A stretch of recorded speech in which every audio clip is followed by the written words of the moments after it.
Hello and welcome to Security Fundamentals. My name is Sarah Alali. I work at Microsoft and I will be your trainer for this session.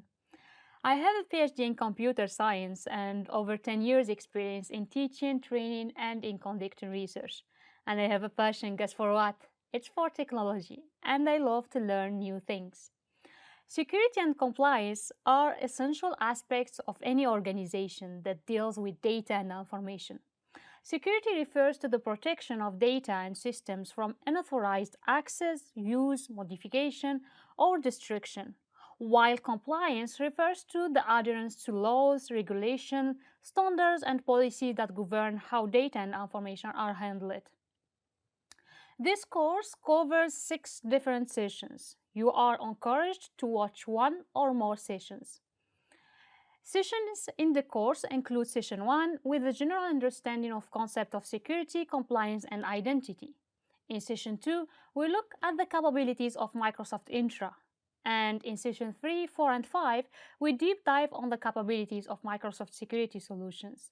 Finally, we wrap up this course with Session 6, where you learn about the capabilities of Microsoft Compliance Solutions. From my side, I will do my best to keep you engaged and explain the concept in the most comprehensive way possible. Let's go! So, let's get started with Session 1. As promised in Session 1, we will look at the concept of security, compliance, and identity. This session is broken down into 2 lessons. We will look at the security and compliance concept, and then we will move on to talking about identity concept. Let's have a look at the first lesson. In this module, we will start talking about the shared responsibility model, and then we will be talking about 2 security models, defense in depth and zero trust. We will move into looking at the concept of encryption and hashing, and finally, we will talk about some basic compliance concepts. Now, this chart should look a bit familiar if you have taken the SC-900 exam or course. This is what we call the shared responsibility model. And what it shows is a different level of responsibility depending on whatever you are leveraging cloud services such as IaaS, PaaS, and SaaS, or if you are running your own on-prem or on-premises data center. So let's start on the right-hand side of the graph. With your on-prem data center, here you are responsible for absolutely everything, starting with physical infrastructure like racking, but you are also responsible for your operating systems and applications. Then you also need to manage all of your users and ultimately your data. However, you will notice that whenever you start moving to the cloud, the responsibility is shared between you and your cloud provider. In this case, we are talking about Microsoft or Azure. At the IaaS level, or infrastructure as a service, you rely on Microsoft to take care of the physical infrastructure. We also have the responsibility to secure it. But you will notice that you are responsible for everything that is not in that physical infrastructure. Once you move to the platform as a service or PaaS, you no longer worry about the underlying operating system.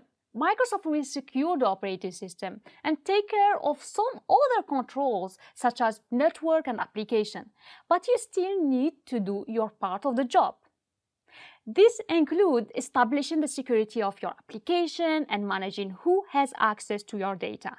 And even at the SaaS or software as service level, where all you do is use vendor software, you still have responsibility for account and identities. What I want you to take away from this chart is that your level of responsibility for security will vary depending on whether you are using cloud services or if you are on-prem, but it's important to remember no matter what, you are always going to be responsible for your data, your endpoints, your account, and access management. Now let's examine defense in depth model, layered strategy for implementing security. This approach ensures that security measures are applied across various areas rather than relying on a single point of protection. Imagine an office environment. Placing just one security guard outside the building, it's inadequate, isn't it? If someone bypasses the guard, they have free access to wander around the office. Instead, security should be implemented at multiple levels. For example, accessing the building may require using a smart card or an ID. Navigating between floors could involve further identity checks, why not? And individual rooms should remain locked. Similarly, in our solution, we need to challenge any user or entity attempting to access services and data at each stage. Within this model, we will explore different implementation areas, starting with physical security. Consider how access to data centers is controlled. Comprehensive measures like perimeter security checks and surveillance camera prevent unauthorized access. Beyond physical security, identity and access management is essential. Physical identity verification may include examining identity card, while in cloud environments it involves authenticating users, often using tools like Microsoft Entra ID before allowing service access. Focusing on the perimeter layer, we implement solutions ensuring incoming data is filtered and assessed before reaching the network environment. Common practices including employing firewalls and distributed denial of service attack protection. These security measures are crucial to intercept unauthorized packets before they penetrate the network. Once data enters the network, it's vital to secure the network itself. This involves segmentation or segmenting the network into subnets to control data flow and limit potential malicious activity, to isolate segments also. Tools like network security groups or NSGs can help manage traffic between these subnets. The computer layer addresses resources like virtual machines and other Azure services. Access here must be restricted to unauthorized individuals only, ensuring proper permissions are set for those logging in and using these resources. Next, what do we have? The application layer, which focuses on ensuring applications are up-to-date, secure, and function as intended. Finally, we have the data layer. The data layer emphasizes encryption data both at rest and in transit within Azure, ensuring protection even if other security layers are breached. Now let's discuss a different cybersecurity strategy, focusing on the SIA. So C for confidentiality, E for integrity, and A for availability. These three elements form the cornerstone of security. Confidentiality ensures that only authorized individuals view data, whether they are sensitive or not. Data should remain inaccessible to unauthorized users. Methods including setting permission, encrypting data, and using password protection.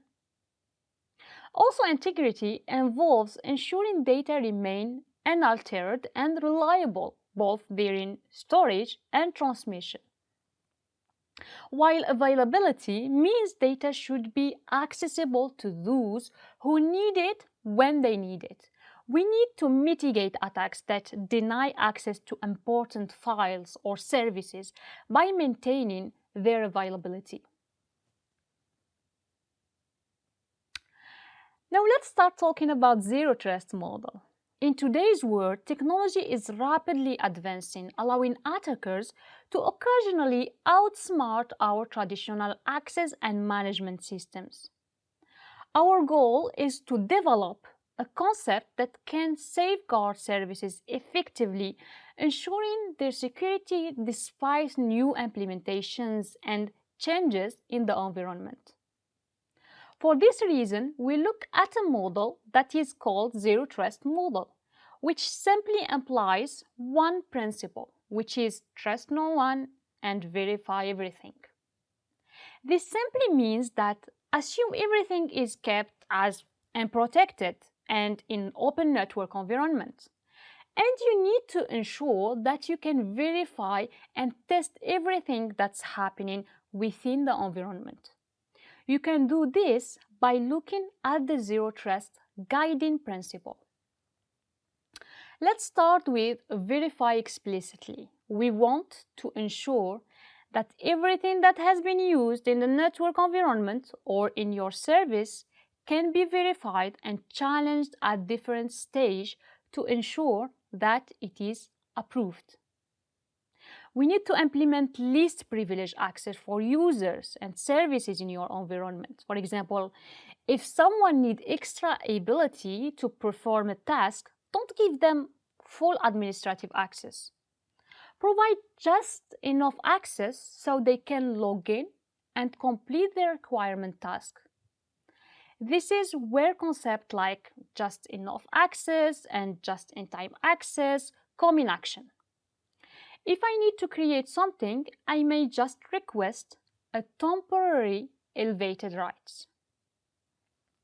We want also to assume breach at all times, so have a mindset that your service can be breached at any time.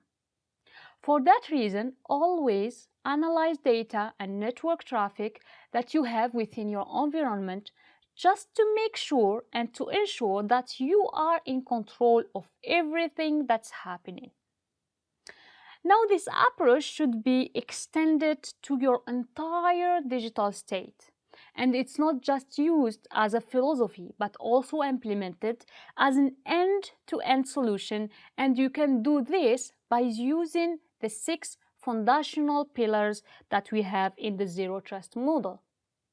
In the first pillar, we look at identities, and we want to talk about users, devices, services, application, all these identities that can be authenticated and challenged with stronger authentication. The second pillar focuses on devices, covering any hardware within your network. It's crucial to assess them as they can expand the attack surface. Ensure your setup has complete visibility of all network hardware. Within the application pillar, it's crucial to maintain visibility of all applications used by your organization and ensure the absence of shadow IT applications. These refer to unauthorized or unsanctioned applications installed by users in a network environment. In the next pillar, we talk about data. Typically, your data should be labeled, classified, and encrypted, whether it is kept or when it is in transit. Also, in the infrastructure pillar, we focus on your infrastructure. This could be your cloud services, your on-prem environment, or something that you have that is implemented in a hybrid environment and that should be all monitored as well. Finally, in the last pillar, we talk about network. We need to make sure your network is segmented and you are able to control the different segments or different subnets within your network environment in real time and monitor this data. Now let's look at the encryption. One way to mitigate cybersecurity threats is to look at encryption. Encryption generally enables you to transform readable data into unreadable format, ensuring those who shouldn't have access cannot understand or comprehend it. If someone intercepts this data, whether during storage or in transmission, they won't be able to decipher it. They wouldn't be able to understand what is inside this data. Meanwhile, authorized individuals can use specific methods to revert the unreadable data back into a readable format. This process is known as encryption and decryption of data. Typically, we have two different formats that we use within encryption, and depending on your need or the need of your company, we will use different type of encryption. Let's have a look into the first format, which is symmetric encryption type. And let's understand how that's differ or how it is different from the asymmetric, and if you use it, when should you use it or how do you use it. So for example, if you look at the picture in the slide where you can see symmetric encryption, you can see I can have something that is plain text, and I want to ensure that this plain text is converted into encrypted file or encrypted data, and it becomes non-readable. Now, to do this, typically you will need to use a key. With this key and an algorithm that you use, you can have or convert this simple plain text into a non-readable format. Once this data is converted to encrypted data, anyone that gets access to this data will not be able to read it or get any information that's within this file without using this key. From the other side, we have the asymmetric encryption, and in this you are using two different keys or a pair of keys. One of them called a private key, which you keep it private to yourself, and the second one is called public key, that you can make it available to public. This later you share it to anyone, means the public one, over the internet. You can make your public key available on your website, for example, or by other means where people can get it. Now, both of these mechanisms have their own users. So with symmetric, you could use it with, for example, banking and other apps. With asymmetric encryption, you can use it for digital signature, or you can use it for your traffic, or you can implement it with a certificate of yours. Now let's talk about hashing. Hashing may seem similar to encryption, but has key differences. While both convert plain text into an unreadable format, hashing uses a fixed size key, typically between 128 to 256 bits, but can be something stronger as 512 bits. This ensures the security. Unlike encryption, hashed data cannot be reverted back to its original readable form. Hashing algorithm transform the original text into an unreadable form that remains irreversible, unlike encryption, which allows for decryption to get the data back. The whole concept of hashing is that you should be able to use the hash value and check it against pre-stored hash values to ensure that the two values match it. You know then that the value and the original message that was used to hash this data would not have been distinct. You should also note that hashed products would be always a fixed value, because you are using a fixed number of bits to hash the output of your data. The result will always be in a fixed value type, no matter if your input is a word or sentence or a whole document. The hashing of this would always be a fixed value. Hashing is often used to verify, for example, password by storing hash value or on a server and checking against that hashed value. Once someone authenticates, their password is hashed, and then it will be compared to the stored hash, confirming it without revealing the actual password. However, sometimes attackers may try different input to match the hash value and potentially reverse engineer the original input. To counter this, salted hashing adds an extra fixed value to the hash algorithm. So you could use, for example, timestamp, making it harder for attackers to reverse engineer to the original hash. This will add complexity, increases the difficulty, and time needed to break the hash will takes a lot of time. Now let's look at governance, risk and compliance concept, or GRC in short. A structured approach for managing GRC helps organizations reduce risk and improve compliance effectiveness.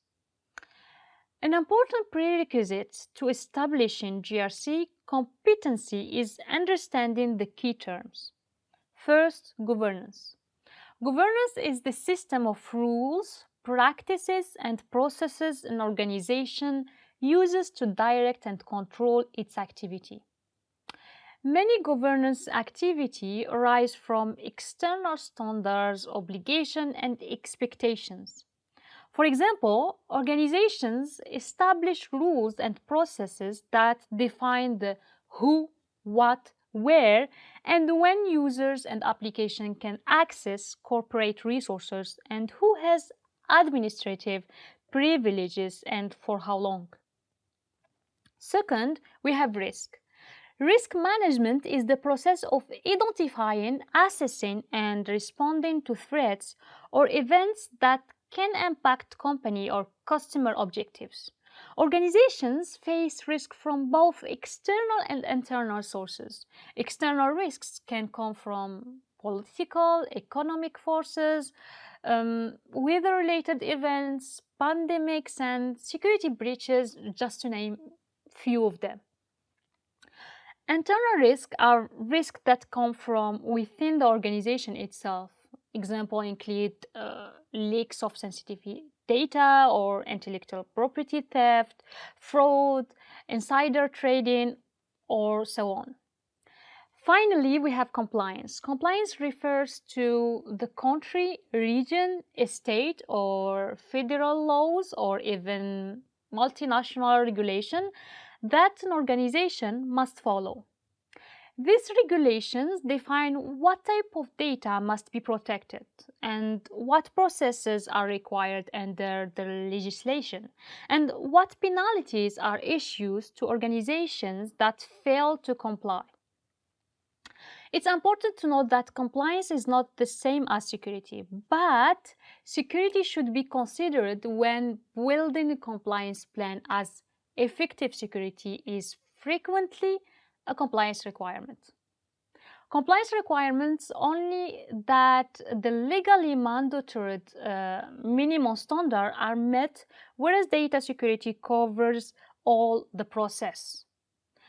And also it covers procedures and technology that define how you look after sensitive data and guard against breaches.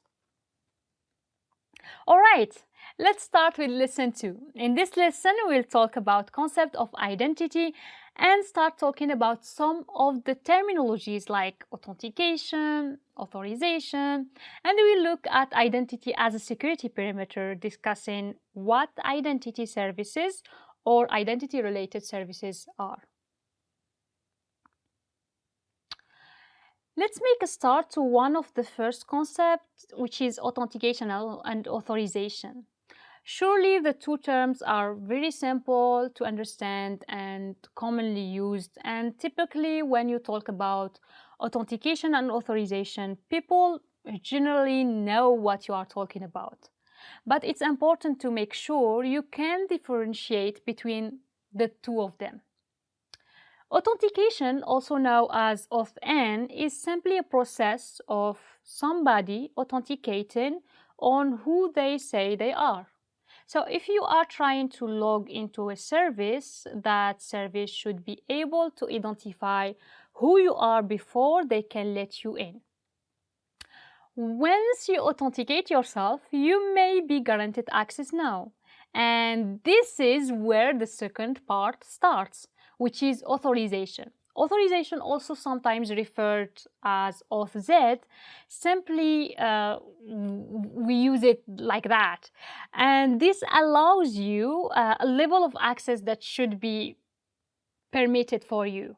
So for instance, I try to log in into a database. I would be challenged by authentication to ensure I'm allowed to log into this database. And I will be using my username, my password to ensure I'm the correct person.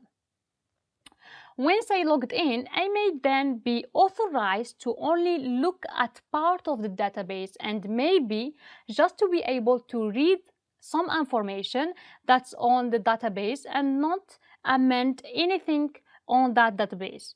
So that's where the limitation of my authorization. In the past, identity was linked to on-prem environment for user identification, and that's all. Now, with users bringing their own devices and using global cloud services, traditional security methods are insufficient. And now we talk about modern advancement of identity. And modern advancement allow us to use identity as a security measure to define the perimeter of solutions. Now, with identity, we are no longer limited to just user as an individual that can be considered as identity. You can use application and assign them identity. It can be any other services or devices that you can be using, such as an IoT that might be implemented in your environment. To manage some of these, we will fall back onto the 4 pillars of your identity infrastructure.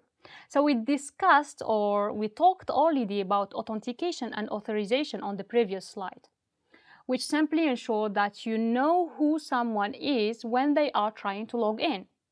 And in the case a service or a user or an application that is trying to authenticate itself, so they can be allowed access.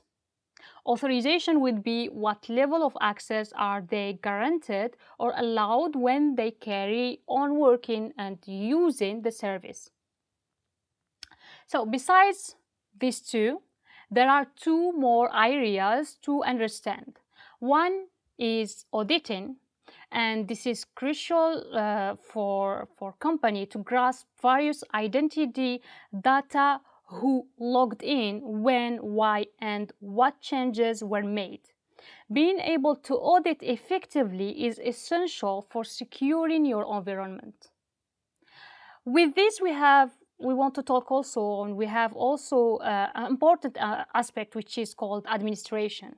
And you want to ensure that you can administer your identity. For example, who has created them? Why was it created? Why it's updated? And all the change that can be brought to the identity or the service.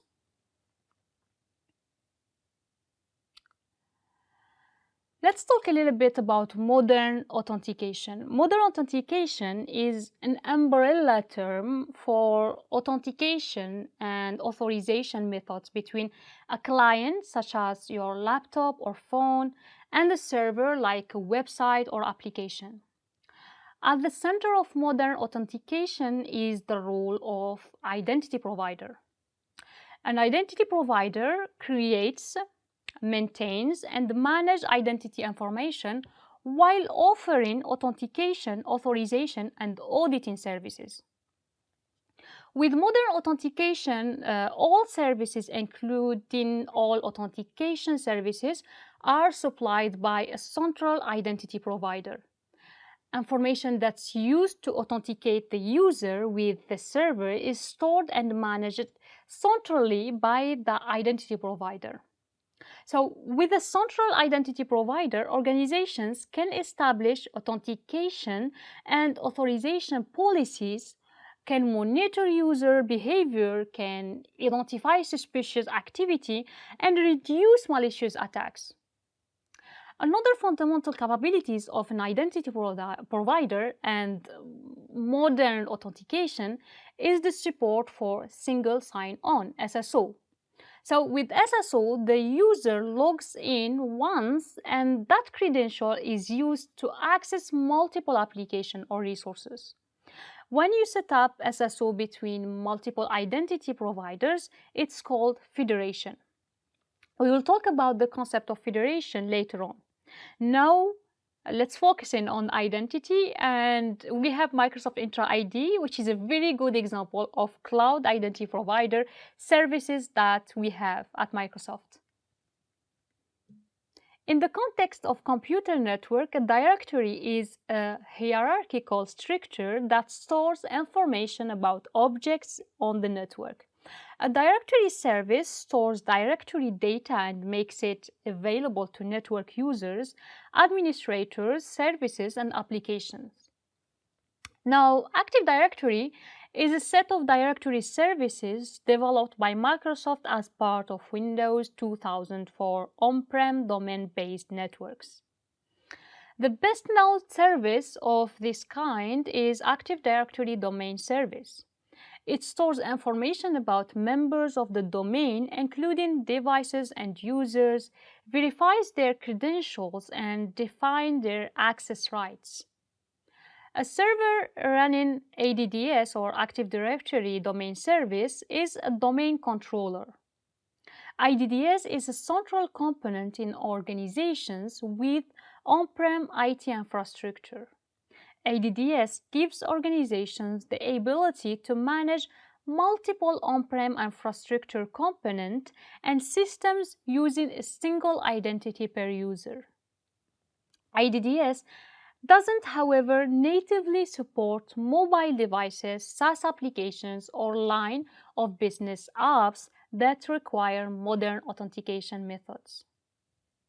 The growth of cloud services, SaaS applications, and personal device being used at work has resulted in the need for modern authentication and also an evolution of Active Directory-based identity solution. Microsoft Intra ID, previously referred to as Azure Active Directory, is this next evolution of identity and access management solutions.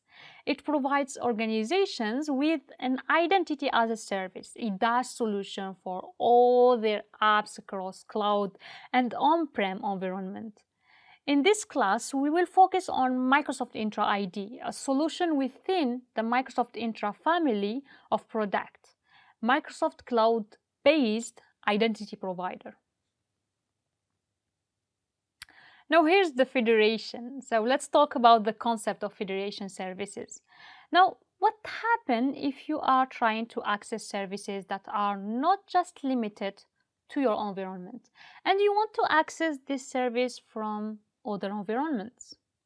Consider this example. We have a domain A that has an identity provider that can authenticate services within it. And we have a website in domain A, trust this provider. We have also domain B that has its own identity provider to authenticate service and users. So if we have a user from domain B that tries to access the website in domain A, the website will forward the request to its trusted identity provider, which is A, which may not recognize the user. However, if there is a one-directional trust relationship between identity provider A and identity provider B, identity provider A can refer to identity provider B for authentication. Once identity provider B confirms the user, providing a token, identity provider A sends a token back to the website, allowing the user to access. This is the example that you see in the slide. In this session, we discussed security and compliance concepts, talking about shared responsibility model, defense in depth, and SIA as cybersecurity strategies. In addition, we discussed the zero trust model, encryption, hashing, and then we looked at our identity concepts, discussing difference between authentication and authorization, and described identity-related services. Remember that all these materials is available for free on the learning path on aka.ms/SC-900. This concludes our session. There are many ways to continue your learning journey. We encourage you to watch other videos in this course or search out your next favorite topic on Microsoft Learn.